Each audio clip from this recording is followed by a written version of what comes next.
국뽕의 맛을 한 번이라도 느껴본 유저들이라면 무조건 써본 카드 손흥민. 이러한 손흥민 시즌의 역사는 피파4 출시 당시 출시되었던 농협 라이브 시즌을 제외 당시 러시아 월드컵을 바탕으로 나왔던 KF18 흔히 말해 축협 시즌부터 시작되는데, 당시 농협 손흥민의 오버롤은 76, 라이브는 79였지만 축협 손흥민은 87로 압도적인 오버롤 차이로 나오면서 축협 손흥민이 1대장으로 자리잡게 된다. 이후 18년 8월 9일 TV 시즌이 출시되면서 기존 1대장이었던 축협 손흥민보다 오버롤이 1 낮게 출시되며 많은 논쟁이 오갔지만, 당시 축협이 TV보다 가격이 3배 이상 비쌌기 때문에 실질적인 1대장은 TV 시즌으로 바뀌어 버리게 된다. 이후 출시되었던 TT 손흥민은 대장 시즌들보다 오버롤 한참 낮게 출시, 급여도 3이 낮게 출시되면서 누가 봐도 똥냄새 날 것 같은 카드로 큰 관심을 받지 못하게 된다.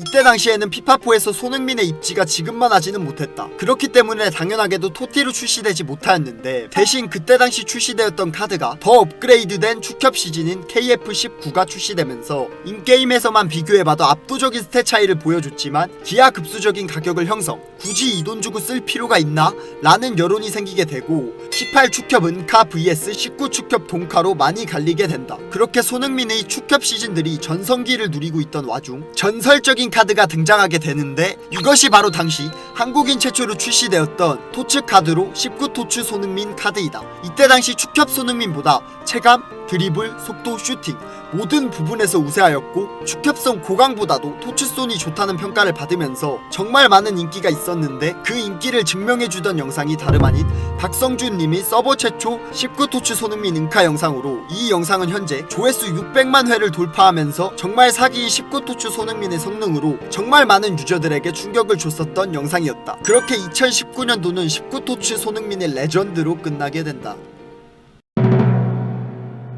벌써 피파4가 나온지 약 2년이 흘렀습니다. 그때 당시 손흥민은 아쉽게도 토티로 선정되지 못하면서 피파 온라인4 첫 출시되던 노미네이트 시즌으로 출시되는데, 노미네이트 시즌은 당시 1대장이었던 19 토츠 손흥민보다 오버롤이 무려 3 높게 출시, 기존 19 토츠 손흥민이 65kg의 낮은 몸무게로 문제였던 몸싸움을 몸무게가 13kg 더 높게 출시되면서 손흥민의 약점인 몸무게를 보완하여 나왔던 시즌이었지만, 19 토츠와 20 토티의 급여 차이는 3으로 20 토츠가 많이 높았었는데, 당시에는 급여가 널널하지 않았던 시절이었기 때문에 급여 3 차이는 무시할 수 없을 수준이었고, 20 토티의 장점인 몸싸움도 그렇게 크게 차이나지 않는다는 프로게이머들의 평을 받으면서 급여 3 차이를 이겨내고 쓸만한 메리트는 없다는 의견이 대다수로 20 토티 손흥민은 노미네이트인 만큼 그렇게 큰 주목을 받지는 못하게 된다. 그렇게 첫 노미 손흥민이 큰 주목을 받지 못하던 그때 2020년 2월 27일 피파 온라인4에 첫 등장했던 챔스 시즌이 19 챔스 시즌을 최초로 출시하게 되는데,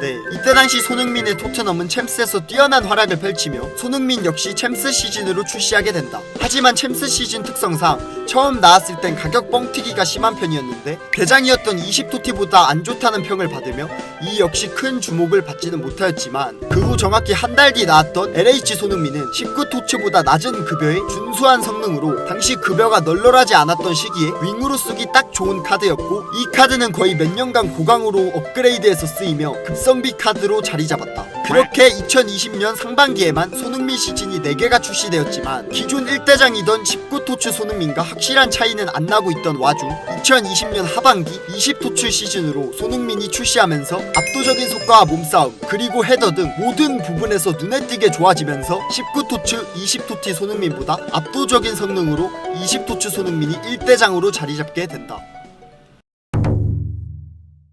2020년 하반기에 손흥민 시즌이 20토츠 하나밖에 출시되지 않으면서 20토츠의 가격이 끝도 없이 오르고 있었는데, 그때 손흥민 시즌 최초 노미네이트가 아닌 21 토티로 출시되면서 많은 유저들의 관심을 사게 되는데, 스탯으로만 보더라도 정말 압도적인 스탯에 기존 손흥민의 고유 체형이었던 마름 체형이 보통 체형으로 출시되어 손흥민의 약점이었던 몸싸움을 한층 더 보완하여 나왔던 시즌이었고, 심지어 움직임까지 말도 안 되게 좋아졌다는 프로게이머들과 유저들의 의견까지 더해지면서 비싼 가격과 급여 3이 높게 출시되었는데도 불구하고 무조건 써야 한다는 평을 받으며 토티 시즌의 위험을 증명해 주었던 카드이기도 하였다. 이후 같은 연도 21토츠와 캡 손흥민이 출시되었지만, 당시 손흥민은 쓸만한 시즌이 많이 없어서 대장 카드들의 가격은 다 100억 이상이었던 데다가 성능 역시 21토티에 비하면 귀엽다는 평을 받으며 21토티가 압도적 1대장으로 2021년은 끝나게 된다.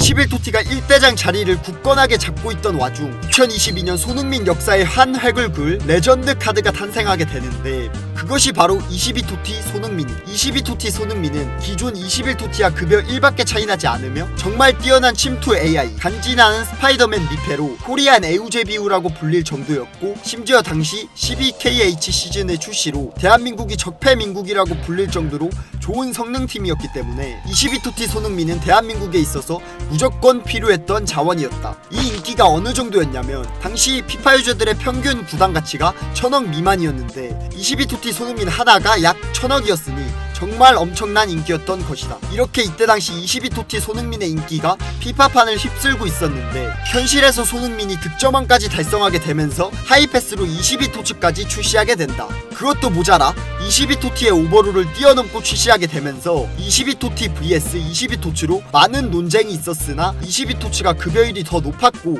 가격도 근소하게 비쌌기 때문에 22토치가 22토티보다 성능면으로는 우세했지만 가격, 급여, 성능 다 놓고 봤을 때 22토티와 큰 차이는 없어 취향 차이로 갈리게 되었다. 4개월 후 카타르 월드컵을 바탕으로 한 K22 시즌과 월드컵 22 시즌이 출시되었는데, 당시 22토티, 22토치 시즌이 워낙 압도적이었기 때문에 두 시즌 모두 보급형 손흥민 시즌으로 손흥민은 쓰고 싶은데 비싼 가격으로 부담스러운 유저들을 위한 시즌으로 자리 잡게 된다.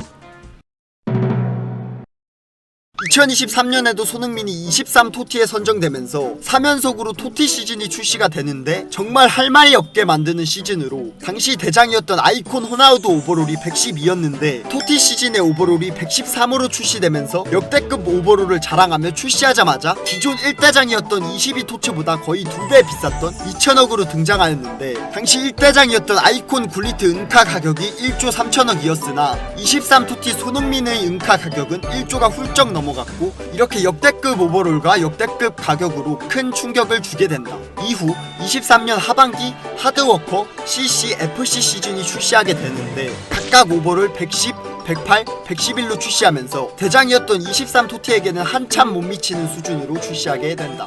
하지만 셋 다 성능은 정말 좋은 시즌으로 평가받는다. 이렇게 손흥민은 피파 온라인에서 손에 꼽을 정도로 수많은 시즌들을 보유하고 있으며, 초창기 쓸 시즌이 많이 없던 것에 비해 현재는 24토티와 24토츠 같은 대장 시즌이 있음에도 불구하고 가성비 시즌인 하드워커 시즌부터 FC, 챔스, 축협 시즌같이 다양한 보급형 시즌들이 존재하는데, 개인적으로 이러한 시즌의 다양성은 무과금 유저나 서민들도 카드를 고를 때 더 재밌어지는 요소라고 생각한다. 여러분들은 어떻게 생각하시나요? 이상 부탁이었습니다.